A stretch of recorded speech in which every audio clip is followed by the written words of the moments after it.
Hola, estimados aficionados al cine de acción. En esta ocasión voy a hablar de la película Terminator 2: Judgment Day, que en España recibió el título de El juicio final. Literalmente dice el día del juicio. Esta es probablemente una de las mejores películas de acción de la historia. ¿Por qué? Está siempre entre las primeras cuando se habla de largometrajes de acción. Voy a desarrollar una pequeña charla informal a modo de reseña o crítica, explicando por qué esta es una buena película de acción. La historia es atractiva. Un robot con forma humana nos llega del futuro para salvar la vida de John Connor, un joven que más tarde liderará la resistencia contra las máquinas en un futuro distópico. La historia, pues, es atractiva. Los personajes tienen motivaciones contundentes, están motivados por sucesos y por pensamientos que resultan interesantes. Sarah Connor era una camarera sencilla con una vida simple. Su existencia se vio alterada en el primer largometraje de la saga Terminator, The Terminator, de 1984, cuando un ser del futuro vino a su presente a matarla, porque estaba embarazada de John Connor. Su motivación es proteger a toda costa a su hijo de este ser, que en esta segunda parte, en lugar de ser el villano, es el héroe. El Terminator, interpretado por Arnold Schwarzenegger, ahora es bueno. Es el único personaje que puede entrar en la historia del cine como uno de los mejores villanos y también uno de los mejores héroes. Este Terminator, interpretado por Arnold Schwarzenegger, de forma muy correcta. La seriedad del austriaco, su humor, su comicidad equilibrada, es perfecta. Recordemos que Arnie para los amigos, fue un joven austriaco que viajó a los Estados Unidos aprendiendo inglés después de la niñez. Se le quedó un fuerte acento de su idioma natural, primero, y esto resultó bastante curioso, cómico, interesante para los estadounidenses. Eso y que fue Mr. Olympia, porque era una persona muy musculosa. Pero volvamos a la motivación. Todos los personajes tienen una motivación que nos resulta curiosa. Absolutamente todos. El niño, por ejemplo, se ha criado sin padre, es medio gamberrete, John Connor,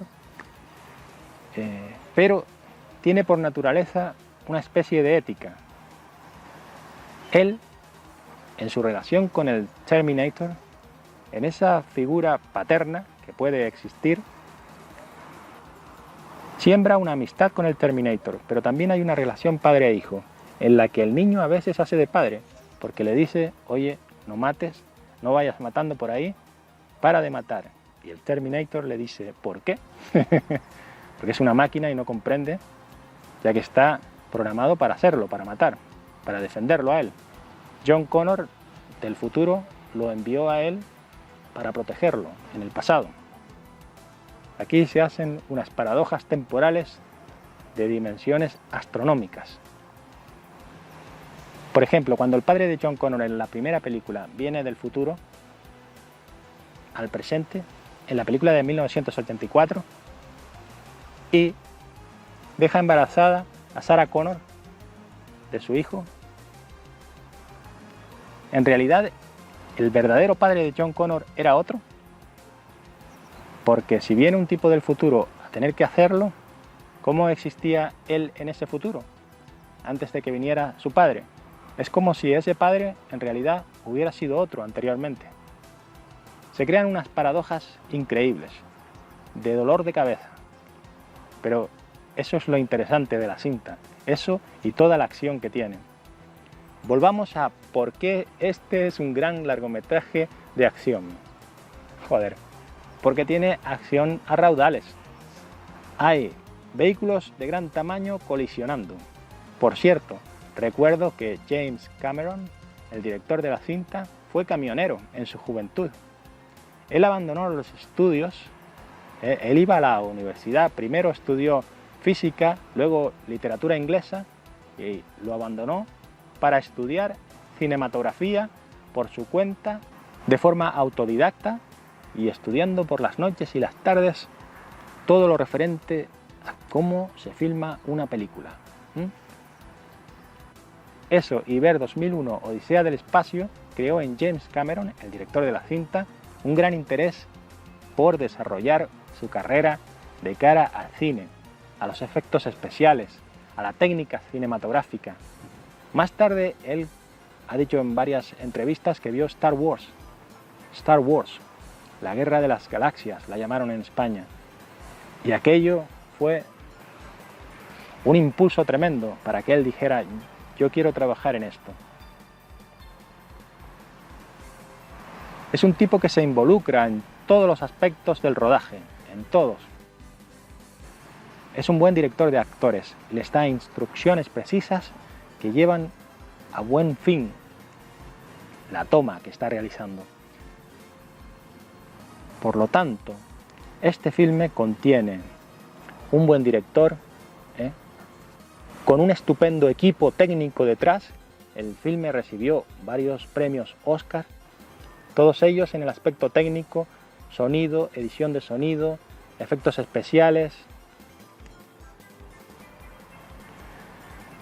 Todavía hoy, 28 años después, a esta fecha, casi 30 años después, la película continúa teniendo unos efectos especiales sorprendentes. Combina efectos creados por computadora, es decir, imágenes animadas con programas informáticos, los combina con efectos especiales prácticos, que están increíblemente bien filmados. Cuando un camión enorme cae por un puente y continúa su marcha, después de caer a gran altura, y sigue, las persecuciones que hay, un helicóptero incluso, todo esto es complicadísimo para filmar en el momento del rodaje. Aquí tengo un gato que se asustó antes cuando me levanté y no se quiere acercar hoy. Está asustado.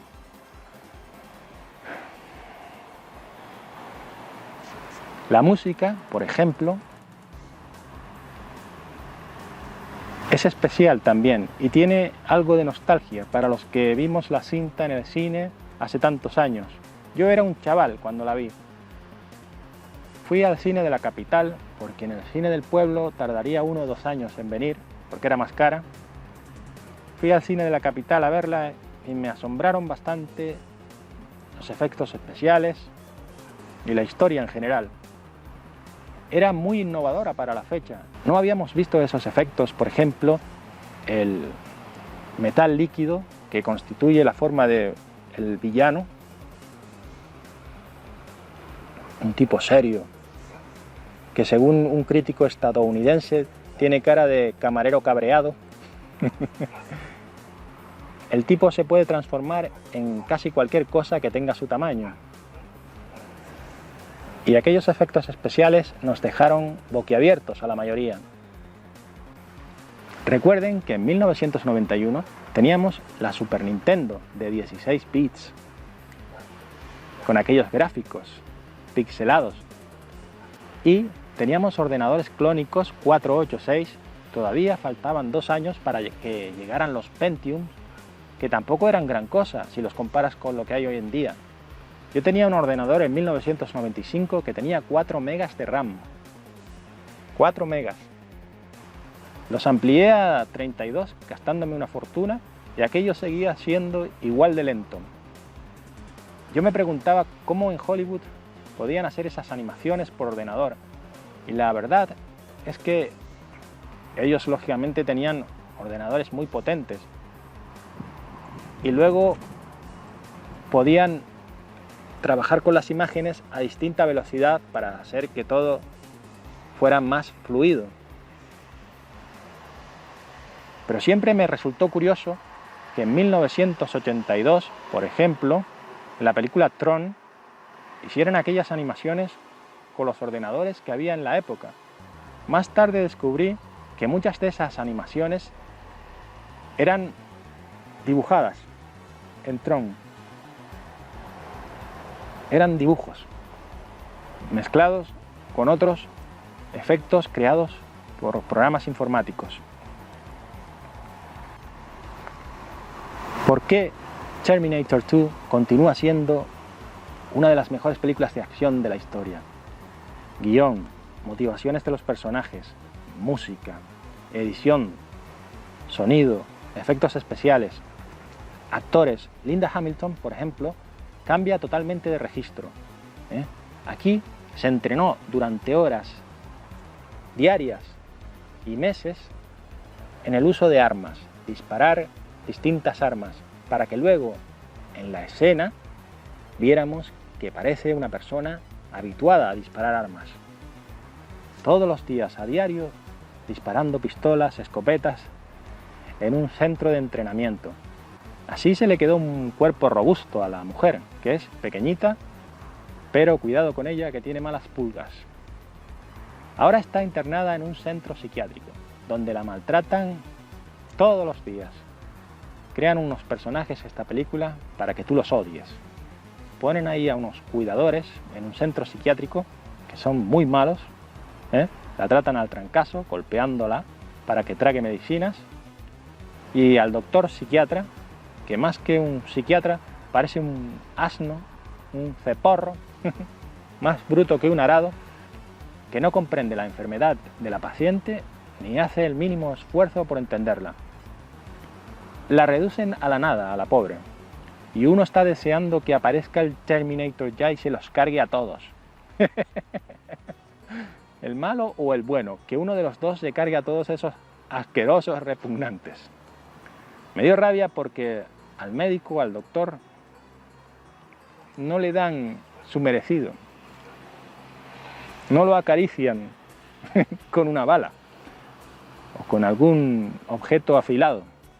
Le tenía rabia al cabrón ese por la forma en que trata a los pacientes en el psiquiátrico. La película tuvo un presupuesto de $102 millones de 1991. Hay que tener en cuenta la inflación. Cada vez el dinero vale menos. El pan cada vez cuesta más. 1 millón de 1991 daba para comprar más cosas que 1 millón de hoy en día. Esta película pues tuvo un presupuesto aproximado de $102 millones de 1991 y recaudó 520 millones aproximadamente de ese mismo año. 1992 también, porque se estrenó en diciembre en España del 91. Entonces, si ajustáramos todas esas cantidades a día de hoy, sería una cifra tremenda, enorme. Aquello fue una maniobra arriesgadísima, pero consiguió ganar dinero. El cine visto como negocio, amigos. Pero Arnold ganó la simpatía de todos los niños de entonces, niños y adolescentes de entonces. Hay que tener en cuenta que la versión original, él tiene un gran porcentaje de éxito debido a su acento y su forma de ser. Las frases que repite y que le piden a diario, oye, vuelve a decir esta frase de la película, vuelve a decir I'll be back, que él pretendía decirlo I will be back, como lo diría un robot, sin contraerlo. Pero el director le dijo, no, di I'll be back, que como lo dices tú ya suena como un robot. Él en la versión original dice unas cuantas cosas en español que le enseña al muchacho. Por ejemplo, le enseña a decir hasta la vista cuando alguien se le pone con mucha actitud. Tú le contestas hasta la vista. Eso lo dice en español. El muchacho también dice alguna vez adiós en español. Tienen unos amigos mexicanos y con ellos pueden hablar en español. En España tradujeron sayonara para hacer la gracia de que lo dijera en otro idioma. Pero yo lo hubiera dejado con hasta la vista, que es una frase emblemática. Algunos efectos especiales me siguen asombrando. Por ejemplo, cuando están en la fundición en aquella fábrica donde se funden metales, y hay como ardiendo un metal, se ve en naranja, y el Terminator se introduce dentro para terminar con su existencia. Le pide a John Connor y a Sarah Connor que aprieten el botón que baja las cadenas y que lo introducen en aquel líquido candente, y realmente todavía es asombrosa la forma en que montaron todo aquello. Te da la impresión de ser realmente un metal fundido al rojo vivo, saliendo llamas de aquello. La transformación del Terminator de metal líquido hoy en día no asombra tanto porque la hemos visto en numerosos largometrajes, cosas parecidas. Cuando alguien se transforma en otra cosa a través de programas informáticos. Pero en su día fue muy nombrada. La canción de Guns N' Roses, que era un grupo de rock que pegaba mucho en aquella época, en el 91, 92, eran muy populares. Yo recuerdo estar en Irlanda, en Dublín, diríamos aquí, Dublín, y unos chicos no sabían decir mi nombre y me llamaban Axel, como el cantante, porque les gustaba mucho la canción Live and Let Die, tararán, aquella que cantaba Paul McCartney, en una película de 007, que Guns N' Roses hizo una versión. Como digo, era un grupo muy popular, los Guns N' Roses. Hoy no lo son tanto y la gente no los nombra tanto. Han perdido ese halo de grupo importante, pero hoy en día los grandes todos han perdido su halo de grupo importante. Hoy en día con el reggaetón y la madre que lo parió, la juventud está escuchando una música terrible, horrible. Un aspecto más era esa canción. Mucha gente fue al cine, muchos rockeros de la época, oye, que la canción es de Guns N' Roses, mira el vídeo que sale en televisión. Esas cosas que nos llamaban la atención a los muchachos de la época. You could be mine. You could be mine, creo que se llama la canción. You could be mine. You could be mine. Tú podrías ser mía. You could be mine. Perdonen esta interrupción. Ayer, mientras editaba este vídeo, me di cuenta de que había dejado en el tintero aspectos importantes a la hora de hablar de este gran largometraje. Uno de ellos es la forma de mezclar géneros.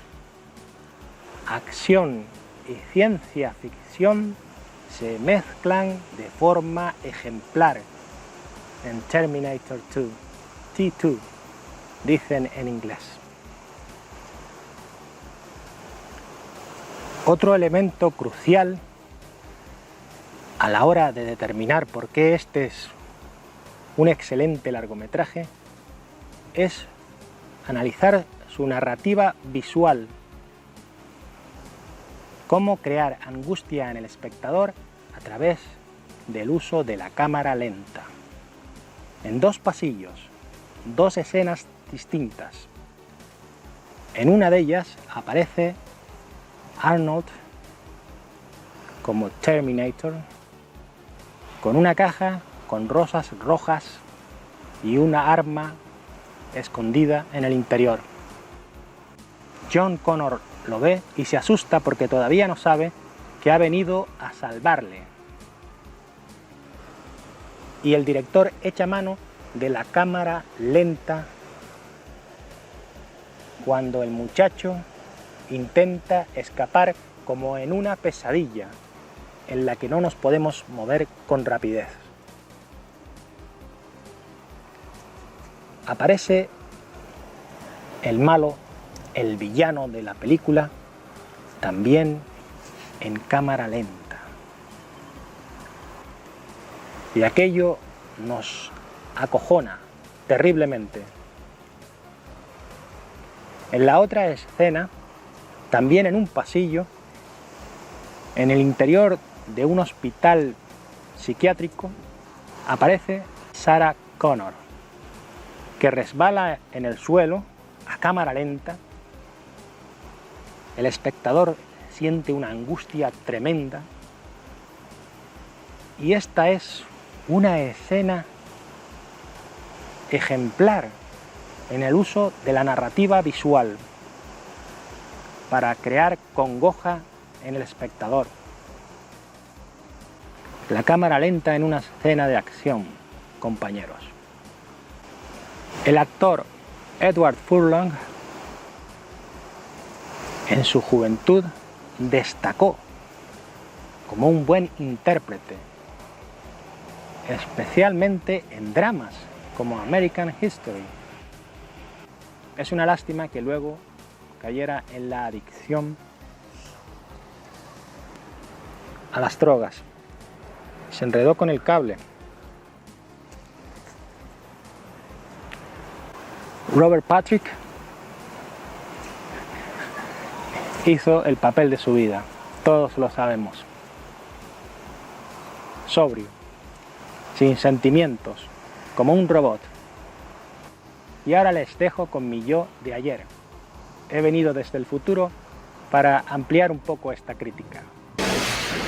No me voy a enredar más, recomiendo la cinta porque es un excelente largometraje con un ritmo trepidante, muy trabajado, hay un esfuerzo tremendo, hay un equipo enorme de más de 1000 personas que trabajaron en esta película para llevarla a buen puerto. Y todavía hoy, casi 30 años después, está considerada como una de las mejores películas de acción de la historia, tal vez la mejor. Imaginen, casi 30 años, cómo pasa el tiempo. Yo era un muchachito entonces. Los nuevos largometrajes que se han ido rodando a lo largo de los años no han conseguido despertar el interés que sí propiciaron los dos primeros largometrajes de la saga. Las historias que nos han venido contando después no nos han enganchado tanto. Esto es un gato. Asustado. Hice una reseña del último largometraje, Terminator Dark Fate, Destino Oscuro o Destino Oculto para los hispanoamericanos. A mí me gustó el largometraje, me resultó entretenido, le di una puntuación de un 6 a un 7, probablemente un 6,5.